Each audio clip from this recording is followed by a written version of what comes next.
साकोली येथील भारत सभागृहात प्राध्यापक डॉक्टर शंकर बागडे व्यक्तित्व आणि कर्तृत्व या गौरव ग्रंथाचे प्रकाशन आणि सत्कार समारंभाचे आयोजन करण्यात आले। प्राध्यापक सुरेश खोब्रागडे सुप्रसिद्ध साहित्यिक यांच्या हस्ते ग्रंथांचे प्रकाशन करण्यात आले, तर अध्यक्षस्थानी प्राचार्य डॉक्टर CJ कुने, प्राचार्य मनोहर भाई पटेल कॉलेज साकोली हे अध्यक्षस्थानी होते।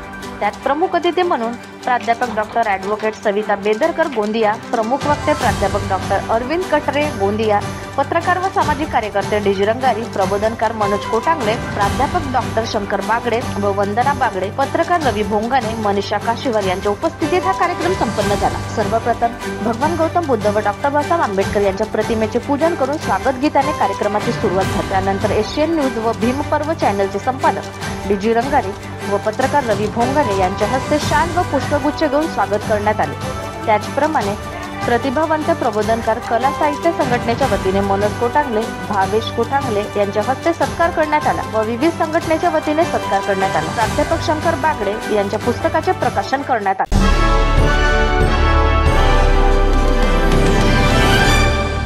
जमाने में अपने ही अपनों पर वार करते हैं। अशा वार करणाऱ्या काळातून जात असताना एका माणसासाठी इतक्या मोठ्या प्रमाणावर हा जनसमूह एकत्र यावा ही गोष्ट मला अनेक अर्थानं विलक्षण वाटते।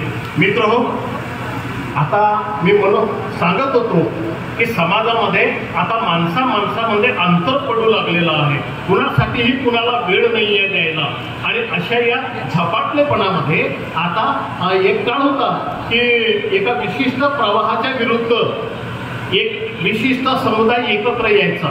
क्रांती आणि प्रतिक्रांती अशी दोन तऱ्हेनं पाहायला मिळायची। आता प्रत्येक समूहामध्ये क्रांती आणि प्रतिक्रांती दिसू लागलेली आहे।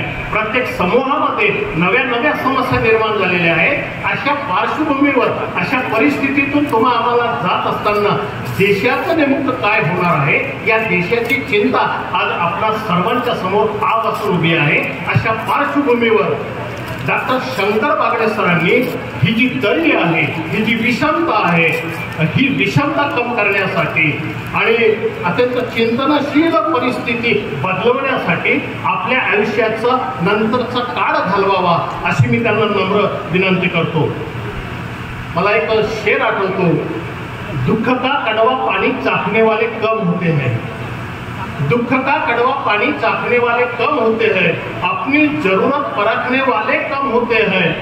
फूलों के लिए हाथ बढ़ाते हैं सभी, फूलों के लिए हाथ बढ़ाते हैं सभी, कांटों पर हाथ रखने वाले कम होते हैं, कांटों पर हाथ रखने वाले कम होते हैं। डॉक्टर शंकर बागडे यांचं आयुष्य पाहत असताना त्यांनी काट्यांवर सुद्धा हात ठेवलेले आहेत। त्यांनी जे आंदोलन या ठिकाणी केलं एका चळवळीच्या माध्यमातून किंवा पुढल्या काळात त्यांच्याकडून आपण सगळे अपेक्षा ठेवूया की एखादा माणूस सेवेत असताना ज्यावेळेस अत्यंत तळमळीनं, अत्यंत पोटतिडकीनं फुले, शाहू, बुद्ध, आंबेडकर म्हणण्याचा प्रयत्न करतात, आता ते मोकळे झालेले आहेत। त्यांच्यासाठी आता सगळं रान मोकळं झालेलं आहे। ते आता म्हणणार नाहीत की सर आता मला वेळ नाहीये, माझा पिरियड आहे, असं म्हणणार नाही। त्यांच्यासाठी आता भरपूर पिरियड्स आहेत। समाजासाठी त्यांनी उर्वरित आयुष्य खर्ची घालावं। आणि सर, तुम्हाला मला हे सांगताना अत्यंत वाईट वाटतं, अत्यंत दुःख होतं की आता समाजामध्ये विलक्षण समस्या आहे। एक समस्या घेऊन जरी आता आपण आपल्या आयुष्याची 20 वर्ष घालवली, आपण 20 वर्ष आरामात घालवू शकता। कारण सरांकडे पाहिल्यानंतर कुणाला वाटत नाही की सर रिटायर झालेत म्हणून, नाहीतर बरेच लोक रिटायर होण्याच्या आधी टायर्ड होऊन जातात। सर रिटायर झालेत असं कुणाला वाटत नाही, त्याच्यामध्ये टायर्डपणा त्यांच्या चेहऱ्यावर दिसत नाही, थकलेपणा त्यांच्यावर चेहऱ्यावर दिसत नाही।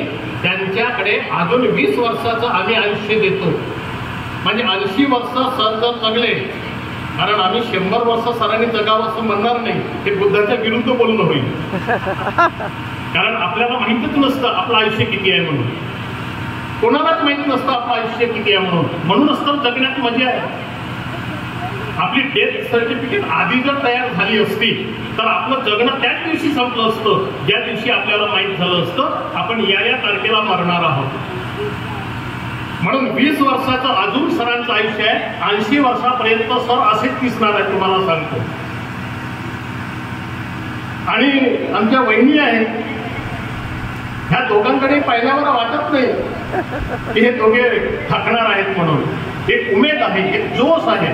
म्हणजे मी 25 वर्षापूर्वी सरांना जसं पाहत होतो, आजही मला सर तसेच दिसतात. 80 वर्षानंतरही तसेच दिसतील.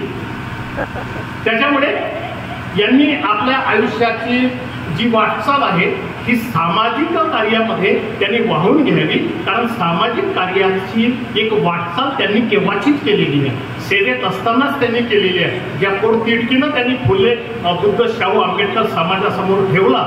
आणि आम्हाला कधी कधी प्रश्न पडायचा की सरांना चिठ्ठी द्यायची, सरांचं भाषण लांबून राहिलं.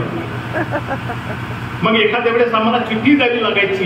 जी तळमळ होती, जी उर्मी होती, ही उर्मी आजही त्यांची कायम आहे समाजाप्रती. म्हणजे एकूणच सर्व भारतीय समाजाप्रती बोलतोय मी, एका विशिष्ट समाजाप्रती बोलत नाही मी.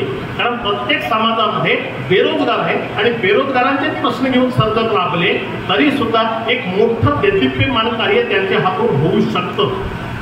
शोषित वंचित पीडित जो समाज आहे या समाजासाठी, बहुजन समाजासाठी, ओबीसी समाजासाठी सरांनी आपलं आयुष्य खर्ची घालावं असं मला या ठिकाणी सांगावं वाटतं. मित्र, मी काही ठिकाणी असं म्हणालो की अन्न वस्त्र निवारा ह्या माणसाच्या मूलभूत गरजा आहेत, आम्हाला हेच सांगण्यात आलं होतं. परंतु मला असं वाटतं की अन्न वस्त्र निवारा याशिवाय अजून एक मूलभूत गरज आहे, ती म्हणजे विचारधारा. ज्यांच्याजवळ विचारधारा नसते त्यांचं जगणं नसतं. पशु पक्षी जीवन जगतात आणि त्यांच्याजवळ तरी विचारधारा असते. अलीकडल्या काळामध्ये माणसांचं चित्रण पाहत असताना, माणसाचं सगळं हे चित्रण करत असताना माणसाजवळची विचारधारा कुठे गेली माहीत नाही. आणि याचं कारण असं असेल की शालेय जीवनापासून आम्हाला काटकोन शिकवल्या गेला, त्रिकोण शिकवल्या गेला, विशालकोन शिकवल्या गेला, दृष्टिकोन नाही शिकवल्या गेला. हा दृष्टिकोन सांगण्याचं काम आयुष्यभर 35 मला वाटते 34 वर्षाच्या सेवेमध्ये सरांच्या हातून झाला. त्यांनी आपल्या पोरांचा दृष्टिकोन बदलवण्यासाठी आयुष्य आपले खर्ची घातलेले आहे. आताचा काळ असा आहे की थोडंसं काही बोललं की गडबड होऊन जातं. मग बोलायचं केव्हा?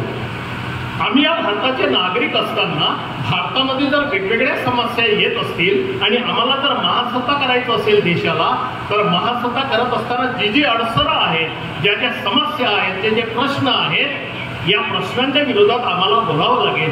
परंतु आम्ही बोलायला लागलो तर आम्हाला मारलं जातं आणि खरे अपराधी सापडत नाही. दाभोळकर सरांना 11.5 वर्षानंतर आता थोडासा न्याय मिळाला, परंतु खरे अपराधी